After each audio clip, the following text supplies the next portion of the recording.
মাননীয় মুখ্যমন্ত্রী professor doctor মানিক সাজি ওয়েলকাম। মাননীয় মুখ্যমন্ত্রী প্রফেসর ডক্টর মানিক মাননীয় মুখ্যমন্ত্রী প্রফেসর ডক্টর মানিক সাজি ওয়েলকাম। মানিক সাজি স্বাগতম। মাননীয় মুখ্যমন্ত্রী প্রফেসর ডক্টর মানিক সাজি ওয়েলকাম।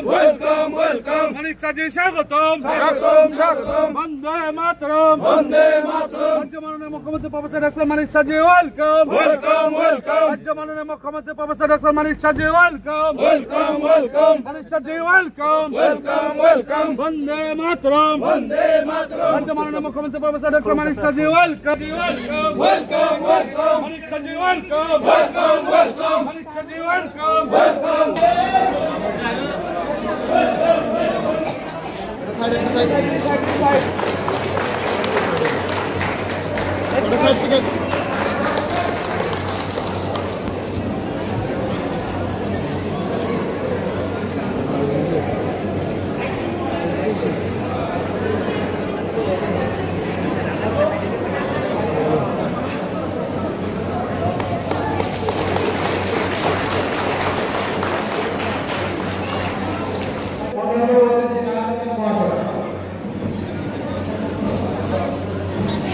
ত্রিপুরা রাজ্যের জনপ্রিয় মুখ্যমন্ত্রী ত্রিপুরা প্রদেশ বিজেপির সভাপতি তথা রাজ্যসভার সাংসদ। সবাইকে নমস্কার। গোলাঘাটি মন্ডল জেলা আয়োজিত আজকের যে যোগদান সভা, এই যোগদান সভায় আমার কাছে যে রিপোর্ট আছে প্রায় 125টা ফ্যামিলি পরিবারের 487 জন আজকের এই যোগদান সভায় যোগদান করবেন। ভারতীয় জনতা পার্টির পতাকা তোলে। সেই উপলক্ষে আমাদের মাঝে উপস্থিত আছেন ত্রিপুরা প্রদেশ বিজেপির মাননীয় সভাপতি তথা রাজ্যসভার সাংসদ শ্রী রাজীব ভট্টাচার্য মহোদয়। একটু আগে ওনার নিশ্চিতভাবে আলোচনা আমাদের ভারতীয় জনতা পার্টির যে কথা, আমাদের সরকারের যেসব কাজ, কেন্দ্রের এবং রাজ্যের যে কথা আপনাদের সামনে রেখেছেন। আমাদের মাঝে উপস্থিত আছেন ভারতীয় জনতা পার্টির ত্রিপুরা প্রদেশের সাধারণ সম্পাদক তথা জনজাতিদের এখন ইউথ আইকন শ্রী বিপিন দেববর্মা মহোদয়। আমাদের মাঝে উপস্থিত আছেন এই ডিস্ট্রিক্টের সম্মানিত সভাপতি শ্রী বিপ্লব চক্রবর্তী মহোদয়, এই সিপাহীজলা ডিস্ট্রিক্টের। তাছাড়া এখানে আমাদের মাঝে উপস্থিত আছেন প্রাক্তন বিধায়ক তথা আমাদের বিএসসির চেয়ারম্যান শ্রী বীরেন্দ্র কিশোর দেববর্মা মহোদয়, এবং এখানে উপস্থিত যার সভাপতিত্বে আজকের এই যোগদান সভা, এই মণ্ডলের যিনি সভাপতি গোলাঘাটি কেন্দ্রের শ্রী নারায়ণ দেবনাথ মহোদয়। এখানে উপস্থিত আছেন আমাদের অত্যন্ত প্রিয়ভাজন এবং অত্যন্ত ডাইনামিক এমডিসি শ্রী সঞ্জীব রিয়াং মহোদয়। উপস্থিত আমাদের প্রাক্তন এই ডিস্ট্রিক্টের যিনি সভাপতি শ্রী গৌরাঙ্গ ভৌমিক মহোদয়। উপস্থিত আমাদের এই কেন্দ্রের থেকে যিনি যাকে ভারতীয় জনতা পার্টির তরফ থেকে লড়বার জন্য দেওয়া হয়েছিল বিধানসভা 2023-এ শ্রীমতী হিমানী দেববর্মা মহোদয়া। তাছাড়া এখানে অন্যান্য বিভিন্ন স্তরের আমাদের ভারতীয় জনতা পার্টির বিভিন্ন স্তরের যারা নেতৃবৃন্দরা এখানে উপস্থিত, এবং আমার প্রিয় কার্যকর্তারা এবং যারা আজকে এখানে যোগদান করতে এসেছেন, সবাইকে আমি স্বাগত জানাচ্ছি এবং হার্দিক অভিনন্দন ও শুভেচ্ছা জানাচ্ছি। আমার মনে আছে 2018-তে আমি এই হলের মধ্যে আমি এসেছিলাম। সেখানে আমাকে দায়িত্ব দেওয়া হয়েছিল 2018-তে সমস্ত ত্রিপুরা যে বুথ ম্যানেজমেন্ট কমিটির ইনচার্জ। এই হলের মধ্যে তখন বিধায়ক হয়নি, বীরেন্দ্রবাবু ছিলেন। এখানে যারা পোলিং এজেন্ট যারা ছিল, সেই পোলিং এজেন্টদের একটা ট্রেনিং দেওয়ার জন্য আমি এসেছিলাম এখানে। যেমন একটা অবস্থা, যে রাস্তার কথা বলেছে, মানে কখন যে পৌঁছবো সেই রাস্তা দিয়ে সেটা আপনারা নিশ্চয়ই সেগুলো আপনারা জানেন। আজকে সেই কথাগুলো আমাদের রাজ্যবাবু বলেছেন যে এখন এক রকমই আমি কিন্তু এখানে পৌঁছে গেলাম। বহুত কষ্টে আমরা পৌঁছলাম, তার মধ্যে আতঙ্কের পরিবেশ, কমিউনিস্টদের কখন যে আক্রমণ করবে, ভয় ভীতি। এই জনজাতিদের সবসময় একটা ভয় ভীতি, সবসময় একটা পিছিয়ে, সবসময় একটা পেছনে লেগে রয়েছে। এবং তার থেকে আমাদের ভারতীয় জনতা পার্টি কিভাবে তার থেকে মুক্তি লাভ করবে তার ব্যবস্থা আমরা করছি। আমরা, আমার মনে আছে আমি যখন এই হলের মধ্যে যখন ওই ট্রেনিং প্রোগ্রাম শেষ করলাম, শেষ করার পর বাড়িতে যখন গেলাম আমরা আমাদের কাজে পড়ে, পরবর্তী সময়ে আমার মনে আছে আমাদের বীরেন্দ্রবাবুর উপর সেই কমিউনিস্টরা অ্যাটাক করেছিল, আমার এখনো মনে আছে। পরবর্তী সময়ে এখানে এসেছিলাম, রাজীববাবু বলছিলেন যে এখানে যখন আমাদের দায়িত্ব দেওয়া হলো খ্রিস্টা প্রমুখের সময় এখানে আমরা এসেছিলাম, তো বারবার এই হলে আমরা এসেছি। এবং এখানে যারা আজকে জনজাতি ভাই ও বোনেরা এসছেন, আমি আপনাদের কাছে একটা কথাই রাখবো যে জনজাতিদের জন্য যদি কেউ কিছু করে থাকে বা আগামী দিনও যারা করবে, সেটা হচ্ছে ভারতীয় জনতা পার্টির নেতৃত্বাধীন সরকার, এবং সেটা একমাত্র মোদীজি পক্ষে সেটা সম্ভব। আমাদের যিনি অমিত শাহজি আছেন, মাননীয় স্বরাষ্ট্রমন্ত্রী, উনার দ্বারা যেসব কাজ হচ্ছে তার জন্য আমাদের যে জনজাতিদের জন্য যে কাজ করা সেটা সম্ভব হবে।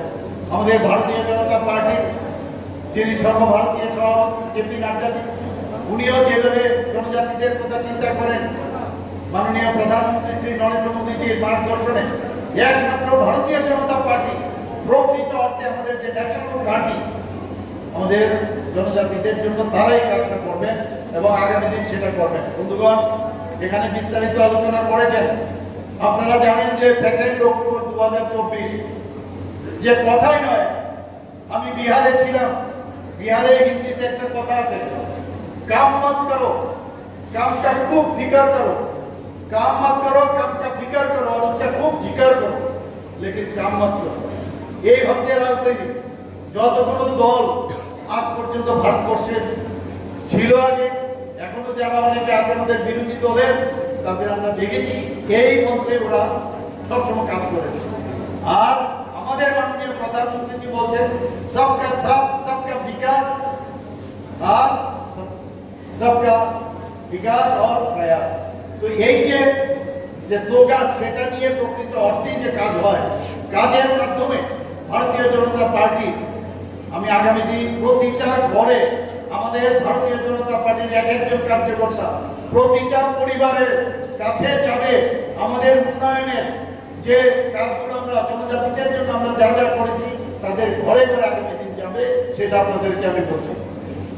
2 অক্টোবর 2024 মাননীয় প্রধানমন্ত্রীজি কি করেছেন, ধরতি আভা জনজাতীয় গ্রাম উৎকর্ষ অভিযান।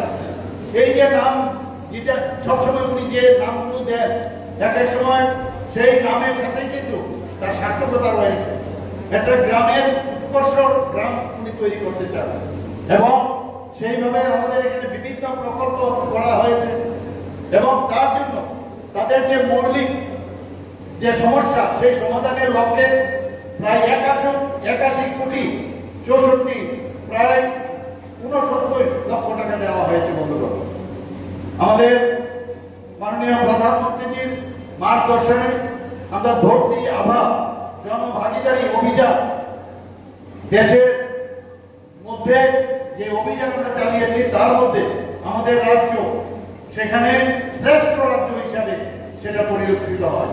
বন্ধুগণ, তার জন্য আমরা কিন্তু সম্মান সেটা পেয়েছি, এবং যাতে করে এটা যেন বাস্তবায়ন হয়, আমাদের এক একজন মন্ত্রীকে বিভিন্ন জেলায় তাদেরকে আমরা নিয়োগ করেছি।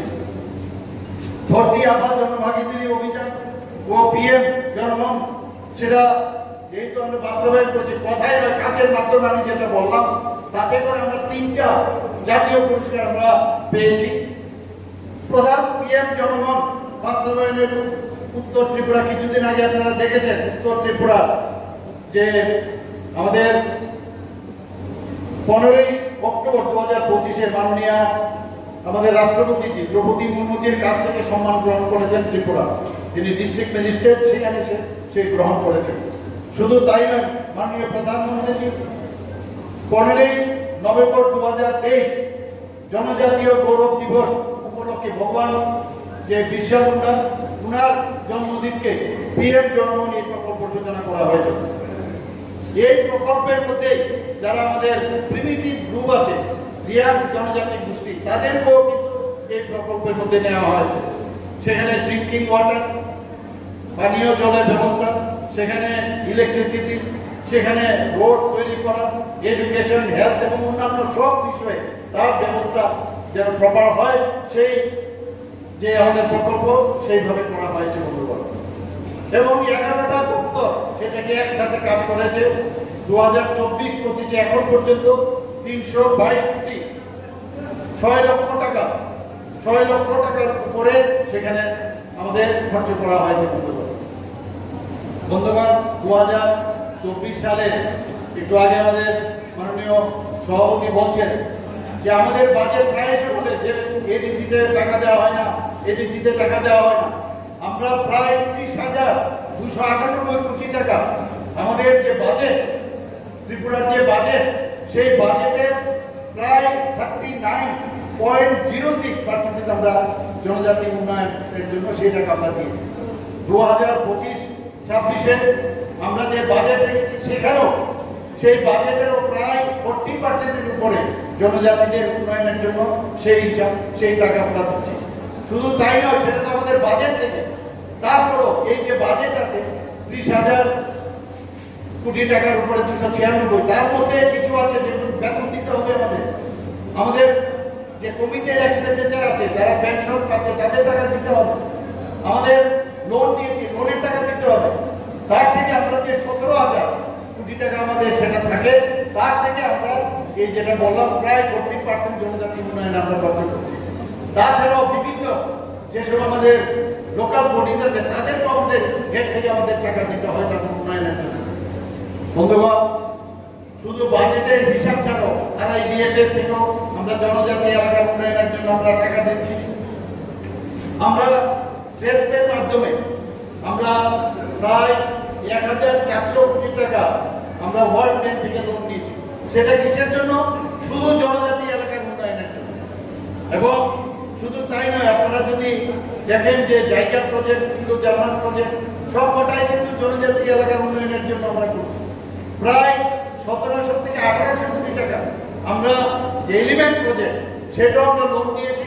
সেখানেও জনজাতি যে ফরেস্ট ডিপার্টমেন্টের জনজাতিদের উন্নয়নে আমরা সেই কাজটা করছি। আপনারা সবাই জানেন যে রিয়াং যারা আমাদের জনজাতি গোষ্ঠী আছে, 23 বছরের সমস্যা, বহু সমস্যা, কোন সরকার সেদিকে নজর দেয় না। আমাদের সরকার আসার পর মাননীয় প্রধানমন্ত্রীজির মার্গদর্শনে, আমাদের অমিত শাহজি, মাননীয় গৃহমন্ত্রীজি, উনার কারণে আজকে আমাদের ত্রিপুরা সরকার এবং কেন্দ্রীয় সরকার মিলে একটা মুভ হয়েছে এবং তাদের যাতে সব যেসব সেখানে তাদের প্রপারলি থাকতে পারে তার জন্য প্রায় 8,800 কোটি টাকা 800 কোটি টাকা তার জন্য বরাদ্দ করা হয়। প্রথমে 500 কোটি টাকা ছিল, সেটাকে বেড়ে আজকে 800 কোটি টাকা হয়েছে। বন্ধুগণ, এর মধ্যে আপনারা জানেন যে 2018 সালে যে জনজাতিরা যারা হোস্টেলে থাকেন, আমাদের ছেলে মেয়েরা, সেখানে মাত্র 55 টাকা দেওয়া হতো তাদের যাতে পড়াশোনা করতে পারে সেই জন্য। সেই জায়গার মধ্যে আজকে আমরা 80 টাকা আমরা করেছি। ক্লাস 6 থেকে যারা 8 ক্লাস জনজাতি ছাত্ররা আছেন, যারা প্রি মেট্রিক স্কলারশিপ যেখানে 400 টাকা বছর আগে দেওয়া হতো, সেখানে 1000 টাকা আমরা করেছি। আমাদের মাননীয় প্রধানমন্ত্রী আপনারা সবাই জানেন, সবসময় বলেন মহারাজাদের উন্নয়ন বা মহারাজাদের সম্পর্কে ওনারা যে উন্নয়ন করে গেছেন সেই বিষয়ে কেউ কোন সরকার এর আগে তাদের কথা চিন্তা করে। আমাদের সরকার আসার পর মাননীয় প্রধানমন্ত্রী আপনারা সবাই জানেন যে সিঙ্গারবিল এয়ারপোর্ট যখন দ্বিতীয় বিশ্বযুদ্ধের সময় মহারাজা বীর বিক্রম কিশোর উনি সেখানে আমাদের সিঙ্গারবিল এয়ারপোর্ট উনি স্থাপন করেন। ওয়ান অফ দ্য ওল্ডেস্ট যে এয়ারপোর্ট ছিল, এবং তাকে সম্মান দেওয়ার জন্য আজকে মহারাজা বীর বিক্রম বিশ্বমাণিক্য বাহাদুরের নামে সেখানে আজকে এয়ারপোর্ট স্থাপন করা হয়েছে। মহারাজার একটা পূর্ণ মূর্তিও সেখানে স্থাপন করা হয়েছে। আমার বাড়ির সামনে 0 পয়েন্টে, যে অনেকে জানে না তার থেকে শুরু হয়, আগরতলা থেকে কোন পয়েন্ট থেকে, এই যে আমরা বলি 60 কিলোমিটার 60 মাইল, এগুলো আগে মাইল ছিল। আমার নিজের চোখের সামনে দেখা যে এই মাইল পুরো মাটির নিচে চলে গেছে, সেটাকে এখন উপরে উঠানো হয়েছে। এবং মহারাজা বীর বিক্রম বিশ্বমাণিক্য বাহাদুরকে বলা হয় যে ত্রিপুরার আধুনিক ত্রিপুরার রূপকার। উনাকে সম্মান দেওয়ার জন্য এই 0 পয়েন্টে উনার একটা মূর্তি সেখানে বসানো হয়েছে। শুধু তাই না, আমাদের সরকার আসার পর উনার যে জন্মদিন 19শে আগস্ট, সেটাকে সরকারি ছুটি আমরা ঘোষণা করেছি। তা আমরাই একমাত্র ভারতীয় জনতা পার্টি যে সম্মান যারা কাজ করে গেছে, ত্রিপুরার জন্য কাজ করে গেছে, তাদের আমরা সম্মান দিয়েছি। এর আগে কোনো সরকার সে চেষ্টাও করেনি বা আগামী দিনেও করবে না। ওরা যদি কোনোদিন আসেও তাদের আশাটা দূরস্থ, কিন্তু করবেও না। আজকে 12টি যে অ্যাসপিরেশন ব্লক আমরা আমাদের সরকার আসার পর 12টি অ্যাসপিরেশন ব্লক আমরা সৃষ্টি করেছি, ঘোষণা দিয়েছি। এবং আমাদের যে ধলাই ডিস্ট্রিক্ট বিশেষত, সেটা আপনারা জানেন যে অ্যাসপিরেশন, সেখানে বাজেটে এখানে ডেভেলপমেন্ট করার জন্য জনজাতিকে 10% বেশি রাখা হয়েছে। বন্ধুগণ, আপনারা গড়িয়া পূজা সম্পর্কে আপনারা জানেন, গড়িয়া পূজা আমরা একদিনের ছুটি ছিল, আমাদের সরকার আসার পর 2 দিন ছুটি সেখানে আমরা ঘোষণা করেছি। আমি সংগ্রামা যে পুজো হয় সেখানে আমি গিয়েছিলাম কিছুদিন আগে, সেখানে আপনারা দাবি করেছিলেন আমাদের যে সংগ্রামা পূজা হয় তার জন্য ছুটি ঘোষণা করতে হবে। আমি এসে ক্যাবিনেটে কথা বললাম, ক্যাবিনেটে এই সংগ্রামা পুজোকে রেস্ট্রিক্টেড হলিডে হিসাবে আমি ঘোষণা দিয়েছি।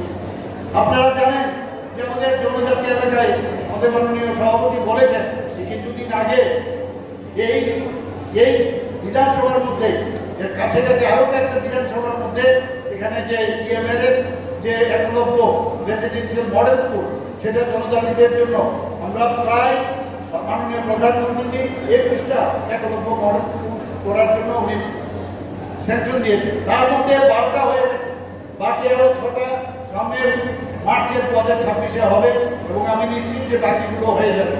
এর মধ্যে যে ক্রাইটেরিয়া ফিক্স করা হয়েছে, সেই ক্রাইটেরিয়া অনুসারে আরো 15টা একলব্য স্কুল যাতে হয়, তার জন্য আমি এবার দিল্লিতে গিয়েছি, যাতে সেগুলো হয় তার জন্য আমি সেখানে বলে এসেছি। সেখানে বন্ধুগণ, আমাদের মাননীয় সভাপতি বলেছেন শুধু জিআই ট্যাগ নয়, আমাদের যে বাছরা আছে, আমাদের বোনেরা যে বানায়, সেটাও কিন্তু জিআই ট্যাগ পেয়েছে।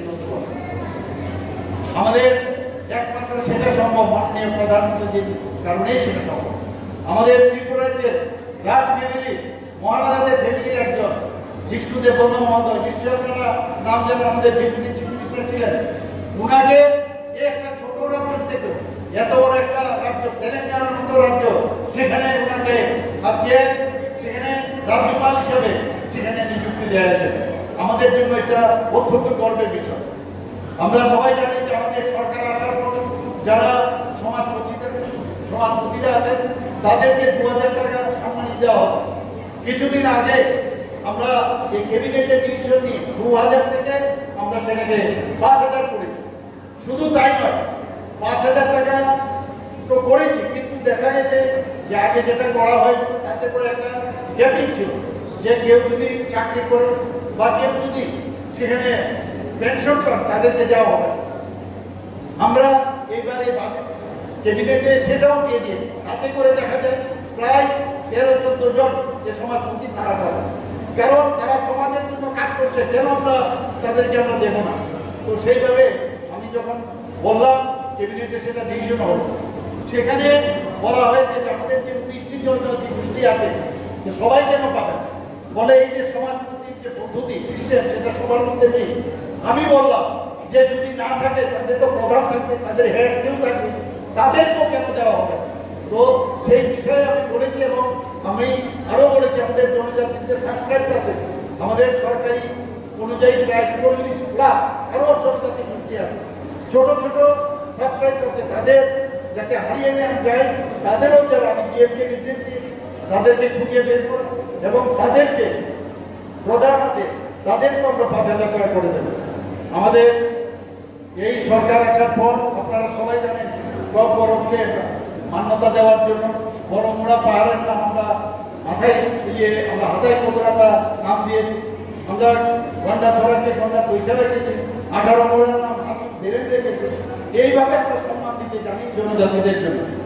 বন্ধুগণ, আপনারা সবাই জানেন যে এতদিন ধরে নর্থ ইস্টার্ন রিজিয়নে যেভাবে যে টেররিস্টদের যে অবস্থা কায়েম ছিল, সেখান থেকে আমাদের মাননীয় প্রধানমন্ত্রীর কারণে আজকে north eastern act east policy যিনি ঘোষণা করেছেন, আজকে একটা শান্তি প্রতিষ্ঠিত হয়েছে।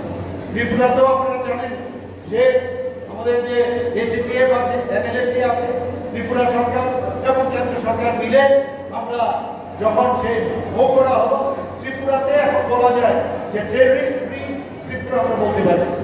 এবং যতক্ষণ ধরে কোনো রাজ্য বা কোনো দেশ যদি শান্তি না থাকে তাহলে সেখানে উন্নতি সম্ভব নয়। তো আমরা সেখানে আজকে এখানে ল অ্যান্ড অর্ডার আজকে সারা ভারতবর্ষের মধ্যে 28টি রাজ্যের মধ্যে নিচের থেকে আমরা 3rd পজিশন আমরা আছি। এবং যে কারণে বাইরের থেকে বহু যারা ইনভেস্টার তারা আমাদের ত্রিপুরাতে আসতে চাইছে জনজাতিদের উন্নয়নের জন্য।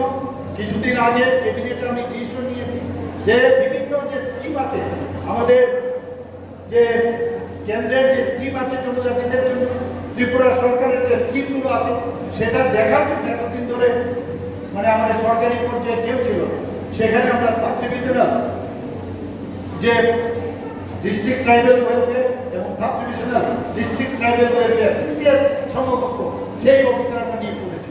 এবং যাতে করে শুধু তার কাজই হচ্ছে যে জনজাতিদের যে স্কিমগুলো সেগুলো যাতে প্রপারলি হয়। তাছাড়াও আমরা এখানে রাজ্যের বিভিন্ন জেলাতে আপনারা সবাই জানেন যে 84টি গণধন বিকাশ কেন্দ্র আমরা স্থাপন করেছি। আমরা এর মধ্যে আমরা জনজাতিদের বিভিন্ন জায়গায় 100টির মতো মার্কেট স্টল আমরা নির্মাণ করছি। এখানে আমার মায়েরা বোনেরা এখানে আছেন, মেয়েরা আছেন, তাদের জন্য আমাদের গভর্নমেন্টের যে পলিসি, যে গভর্নমেন্ট লেভেলে যখনই কোনো স্টল হবে 50% আমাদের মেয়েরা দেবে। মুখ্যমন্ত্রী জনজাতি বিকাশ যোজনায় আমরা 25,000 টাকা করে আর্থিকভাবে আমরা সহায়তা করেছি। 9,326 জন যারা বেনিফিশিয়ারি সেটা পেয়েছে। শিক্ষাক্ষেত্রে আমরা 3টা কলেজে আমরা 3টা হোস্টেল জনজাতি হোস্টেল আমরা করেছি। আগরতলা মহিলা কলেজ, ফটিক রায়ে এবং ঘন্টা ছড়াতে আমরা সেটা করেছি। আমরা এই আমবাসা, কাঞ্চনপুর এবং কর্মকে 3টি আশ্রম স্কুল আমরা 3য় শ্রেণী থেকে 6ষ্ঠ শ্রেণী পর্যন্ত সেটাও আমরা করেছি। এবং আপনারা শুনে খুশি হবে, প্রায় বলে যে জনজাতিদের হোস্টেল নেই। এর মধ্যে প্রায় 25টির মতন হোস্টেল নির্মাণ করা হয়েছে এবং 44টি জনজাতি বিদ্যালয় নির্মাণ করা হয়েছে। আমার যে অনারেবল ট্রাইবাল ওয়েলফেয়ার মিনিস্টার উনি আমাকে বলেছেন বিভিন্ন যে হোস্টেলগুলো আছে সেখানে ওয়ার্ডেন নেই, তো তার জন্য আমরা প্রায় 170 জন ওয়ার্ডেন নিয়োগ করার জন্য অনুমোদন আমরা দিয়েছি। আমাদের এখনো আরও যাতে আমাদের যে কৃষ্টি সংস্কৃতি সেটাকে যাতে বজায় রাখে সেভাবে শিক্ষাদানের ব্যবস্থা আমরা এখানে করছি। আমরা দুটি সিনথেটিক যে আমরা জানি যে ত্রিপুরাতে আমরা বারবার বলছি যে কোনো অবস্থায় ত্রিপুরাতে নেশা যারা যুক্ত আছে বা যারা নেশা করছেন তাদেরকে যাতে প্রপার গাইডেন্স করা যায় যাতে নেশা থেকে বেরিয়ে আসতে পারে। নেশামুক্ত ত্রিপুরার আমরা যে স্লোগান দিয়েছি, এর মধ্যে যে আমাদের যে জনজাতি হোস্টেল আছে তাদের মধ্যে একটা ফুটবল প্রতিযোগিতা আমরা করেছি। সেটা কি বলেছি, football is game and drugs are safe, এই স্লোগান দিয়ে আমরা কাজ করছি। আমরা 2023 সালের নভেম্বর মাসে আমি যেটা বললাম যে গৌরব জনজাতি গৌরব দিবস সেটা আমরা করেছি। সেখানে মেইন হচ্ছে স্যানিটেশন থেকে আরম্ভ করে আমাদের যে পানীয় জল দেওয়া সেই ব্যবস্থা যেন আমাদের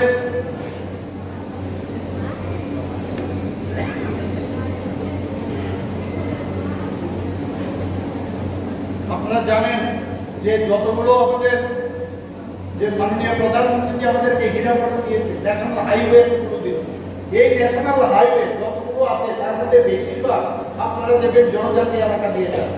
এবং সেখানে কারণ এটা যখন যাবে তো জনজাতি যারা যারা আছে সেখানে তাদেরকে কম্পেনসেশন দিতে হয়, এখনো যদি বাড়তে হয়। তো বেশিরভাগ এই যে 6টা ন্যাশনাল হাইওয়ে হয়েছে, আরেকটা হচ্ছে, তো সেইগুলোর জন্য যে পয়সা জনজাতির ভাই বোনেরা সেটাই তারাই কিন্তু পাচ্ছেন। এবং তারা আজকে এই যে উন্নয়ন হচ্ছে সেই উন্নয়নের উন্নয়নও কিন্তু ভাগিদার। আজকে মুখ্যমন্ত্রী রাবার মিশন 33,000 একর থেকে বাড়িয়ে আমরা 69,000 করেছি। আমাদের 50 শয্যা বিশিষ্ট আরো 7টি নতুন এসটি হোস্টেলের স্থাপন করা, এর মধ্যে কবে তার জন্য বাজেট আমরা রেখেছি। 3টি 100 শয্যা বিশিষ্ট হোস্টেল স্থাপন করা হবে। আমাদের জনজাতিদের মধ্যে এত মানে তাদের যে সংস্কৃতি সেটা যাতে রূপ না পায়, তাদের যে হস্তশিল্প, লোকনৃত্য ইত্যাদি সেখানে যাতে বিচার করা যায়, তার জন্য আমরা এবারের বাজেটে 3 কোটি টাকা অর্থ বরাদ্দ করা হয়েছে। সেগুলো লোকসঙ্গীত, লোকনাট্য সেগুলো যেতে আমরা ধরে সুপার যে 100 স্কিম আমরা রেখেছি, সুপার 100 স্কিম, তাতে করে আমাদের জনজাতিরা যাতে উচ্চশিক্ষিত হতে পারে, বিভিন্ন ইউপিএসসি, জিপিএসসি বা আইপিএস হতে পারে, তার জন্য আমরা যেখানে 2025-26-এ সেই স্কিম আমরা চালু করেছি। আমার সবচেয়ে ভালো লাগে যখন আমি দেখি বিভিন্ন অফিস কাছারিতে আমি যাই, বিভিন্ন জায়গায় জনজাতিদের কেউ ডাইরেক্টর হয়েছে, কেউ এসপি হচ্ছে, কেউ আইজি হচ্ছে, এরকম বহু জায়গায় আমাদের জনজাতিদের থেকে কলকাতাতেই হোক, টিচার হোক, সব জায়গার মধ্যে জনজাতিদের ডাক্তারই হোক, ইঞ্জিনিয়ার হোক, সব জায়গায় আমি যখন দেখি জনজাতি গোষ্ঠীর ছেলেমেয়েরা সেখানে তারা আসছেন, এতে করে আমার অত্যন্ত ভালো লাগে। এবং আমরা চাই যে আরো বেশি করে তারা যেন সেই বিষয়ে সেই দিকে যায়। এবং মাননীয় প্রধানমন্ত্রী বারবার বলছেন যে আমরা এক ত্রিপুরা শ্রেষ্ঠ ত্রিপুরার পাশাপাশি এক ভারত শ্রেষ্ঠ ভারত, সেটা আমরা তৈরি করবো। এখানে আজকে যারা উপস্থিত হয়েছেন সবাইকে আমি স্বাগত জানিয়ে আমার কথা বলা শেষ করছি। নমস্কার, জয় হিন্দ।